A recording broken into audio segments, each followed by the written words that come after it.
Lesson 2 is another lengthy one, only because we have rules of, or we call them properties, but they're really just rules. Rules of addition and subtraction, or cool things that always work with addition and subtraction.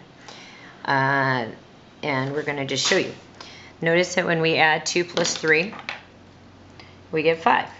Or if we change the order and did 3 first and then 2, we get the same answer.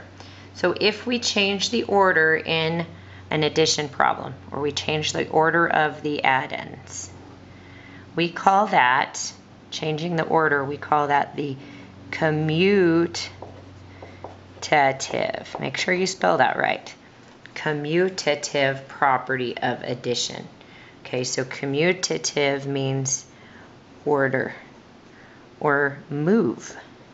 Okay, so if you move them around, and I don't know if a lot of you realize this, but when your parent drives to work, or if they took a train to work, they call that a commute. It's the traveling or the moving from home to where they do their work is called the commute. So what I think about when I hear commute is things are moving. So we're moving, changing the order of things, and that is the commutative property of addition. So yes, these are things you will need to memorize. They came up in the last book. I know this because I'm doing the same videos for Math 7-6, and we are covering the same vocabulary here at the beginning of the year. All right, so the commutative property of addition is pretty cool. You can change the order. Does it work for subtraction? Let's go ahead and test this idea. If we did, I don't know, 5 minus 3 equals 2, right? Can we change the order of your the minuend and the subtrahend? Can we change the order and do 3 minus 5? Will that also equal 2? I'm going to put a question mark. Does that equal 2? No, it doesn't. When we do 3 take away 5, we are in the negative land. We are in negative numbers. So we go like this. 3 minus 5 does not equal 2. So what this whole question means is, does this work? Does the commutative property work for subtraction? No, we cannot change the order. Okay, so the next property, we have a letter or a variable. A plus 0 equals A. What this means is something plus 0 will always be what you started with. So this could be any number. It could be a 3. 3 plus 0 is 3. A could stand for 100. 100 plus 0 equals 100. If we're adding 0, nothing happens to your original number. And this is a special thing that we call, and a lot of you might be thinking, what does this have to do with math? Now we got vocabulary. The only reason I think you might feel that way is because that's how I felt when I learned these. I was like, I thought it was in math, and what are we doing? I don't want to deal with this. This will get used later on, and the more as the years go on, this will make more sense why we have to memorize these laws or these properties. Okay, so when you add 0, and it will never change anything. This is a rule, kind of like the law of gravity is a rule or a property. We have laws of math. Okay, so this is called the, notice that A stayed the same, or your number gets to keep its identity. This is called the identity property of addition. The identity property of addition.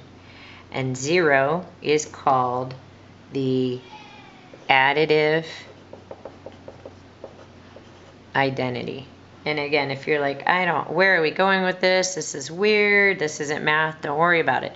I just want you to know that when you add 0 to a number and it doesn't change, there is a mathematical law that is illustrating, and it's called the identity property. We'll apply this into some problems here at the end, and maybe it'll make you feel better, or maybe not. I don't know. All right, so that happened with multiplication, or sorry, addition does not work for subtraction. How about multiplication? Can we change the order of things? 6 times 7 is 42. So can we change, these are factors. Can we move the factors? and do 7 times 6 is 42, get the same thing? Yes.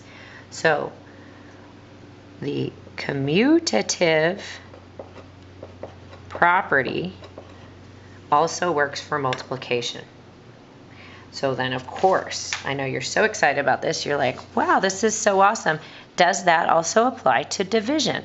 Can we change the order of things in division and get the same answer? Let's go ahead and pick. Let's go ahead and try. Okay. How about, oh, I don't know, 15 divided by 5 equals 3. Can we change the order? Or maybe, how about, since I make it look like the other problems we've done. 15 divided by 3 is 5. So is if we're going to change the order, can we do 3 then divided by 15 and have that equal to 5? No, 3 divided by 15 is going to give us a decimal. So 3 divided by 15 does not also equal 5. So we just showed that no, division is not commutative. So just addition and multiplication. Subtraction and division, order matters. Okay. Oh, and we have something that looks a lot like when we had a plus 0. Now we have a times 1. Anytime you multiply a number times 1, it stays the same. It keeps its identity. So guess where we're going with this? This illustrates the identity property of multiplication, which means anytime you multiply by 1, it keeps its identity. Okay, now what about when we multiply by 0? Anytime we multiply by 0, we get 0 every time. So we call that property of 0 for multiplication. Anytime you multiply 0, the answer is 0. All right, now let's try playing with numbers back in addition.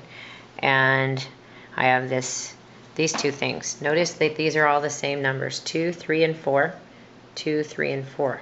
Now I have parentheses around the 2 and the 3. And down here I have parentheses around the 3 and the 4. I hope you remember what we do. We always do parentheses first. Okay, so 2 plus 3 plus 4 is 5 plus 4. Turns out to be 9. Okay, this would be 2 plus 7, which, oh look, have the same value. So when we moved the parentheses, or we associated two different numbers together, then we changed who associated with each other first, and that still gave us the same value. So it is called remember I said we changed who associated. We call this the associative property of addition. When we change the grouping, who's grouping up, who's associating with each other, the value doesn't change for addition. Now it also works for multiplication. We can change the grouping. In this case, we're going to multiply 2 times 3 first, which is 6, and multiply that by 4, and we get 24. Now let's associate the 3 and the 4 together first. That's a 12, and multiply that by 2, and we get 24. Look, same value. So that follows the law of the associative property of multiplication. All right, does the property apply to division and subtraction, or subtraction and division? So I've got that on the next page to try out and see. Okay, let's change the order of, or the grouping, not order, order is commutative. The grouping here, we've got 8 minus 4 minus 2, and then we could do 8 minus 4 minus 2. Okay, so if we do this grouping first, 8 minus 4 is 4. 4 minus 2 is 2. Now let's do it over here. 4 minus 2 we should do first, so that's 2. 8 minus 2 is 6. Oh, those are not the same. Didn't work. So associative property does not apply to subtraction. Let's see if it works for division. 8 divided by 4 is 2. 2 divided by 2 is 1. Okay. 4 divided by 2 is 2. 8 divided by 2 equals 4. All right. Different answers. Sorry, you couldn't see my back up. Different answers. So they don't have the same value, so they do not, division and subtraction do not work with the associative property. All right. Now we have some examples. It says name each property illustrated. Okay, so what's happening here? First of all, it's going to be a property of multiplication because we have multiplication in our problem here. And what happened was they changed locations, they commuted. So we call this the commutative property. Sorry, it's a lot of writing, but the more you write it, the more you'll remember it. Of a and I'm not asking you to do anything I'm not willing to do. I just wrote it there. Commutative property of multiplication. All right, B. We have 3 plus 4 plus 5, or 3 plus 4 plus 5. So we have changed the grouping. We have changed who's associating with each other. So this side is 7 plus 5, which is 12. And this side is 3 plus 9, which is also 12. So yes, that's true. This side does equal this side. And we call that the associative. Remember, who's associating? The associative property of addition, since we're dealing with addition. And I forgot how to spell addition. All right, the next one is 6 plus 0 equals 6. What is that showing? Well, 6 stayed the same. He didn't change its identity when he added 0. The identity property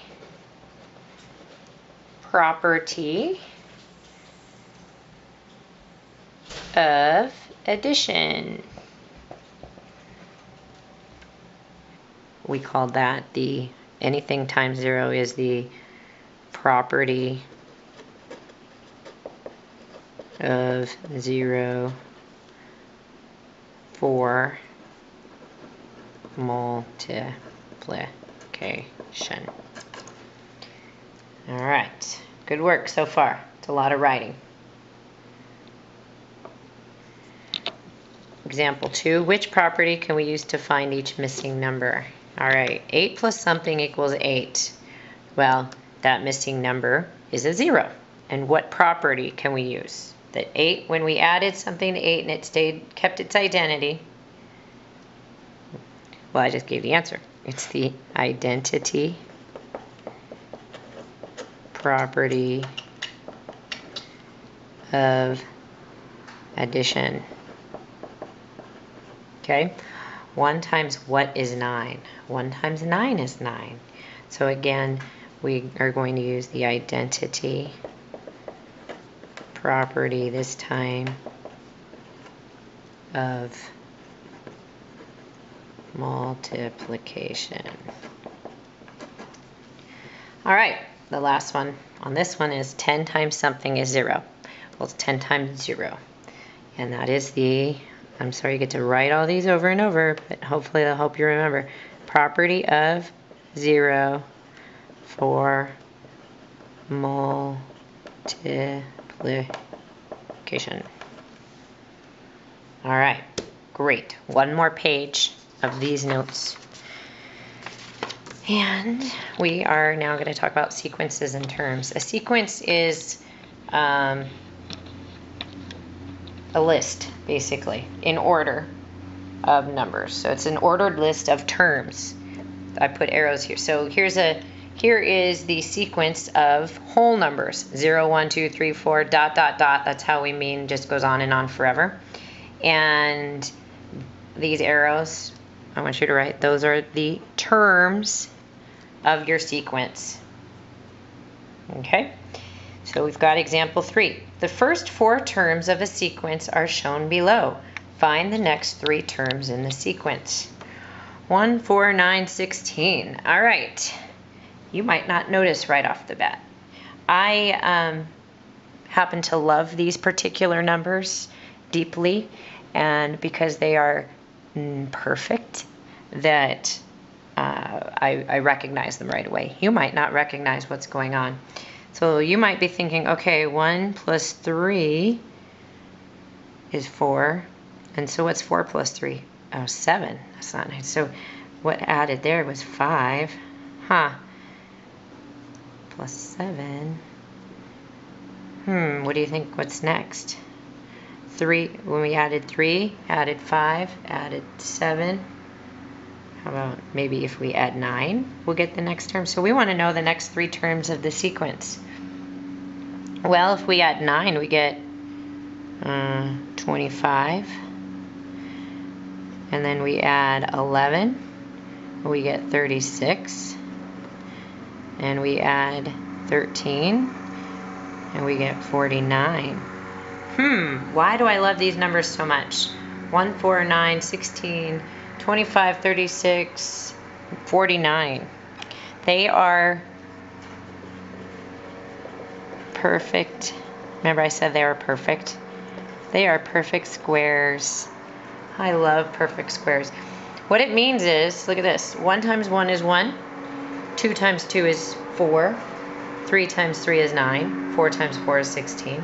5 times 5 is 25. 6 times 6 is 36. 7 times 7 is 49. So we could even keep going. 49, what's after 7 times 7? 8 times 8. 9 times 9. 10 times 10. 11 times 11. And I could just keep going because I just think it's so exciting. But I won't, because I'm not sure you're feeling as excited as I am.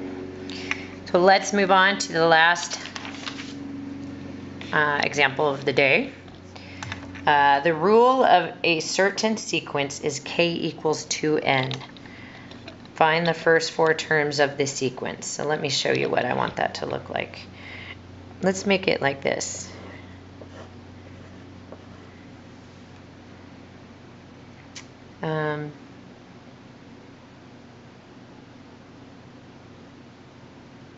I changed my mind. I'm going to have to edit that out, I believe. Maybe not.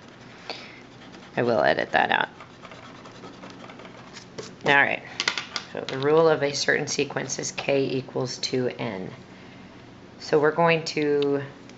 the k, when we do sequences, the k is the term, and the position is going to be called n, and the term is called k. Bear with me on this, just it'll make more sense here in a second. Okay, so if our first term, we're talking about finding the first 4 terms of a sequence, right? Okay, this is our first term, second term, third term, fourth term, and so on.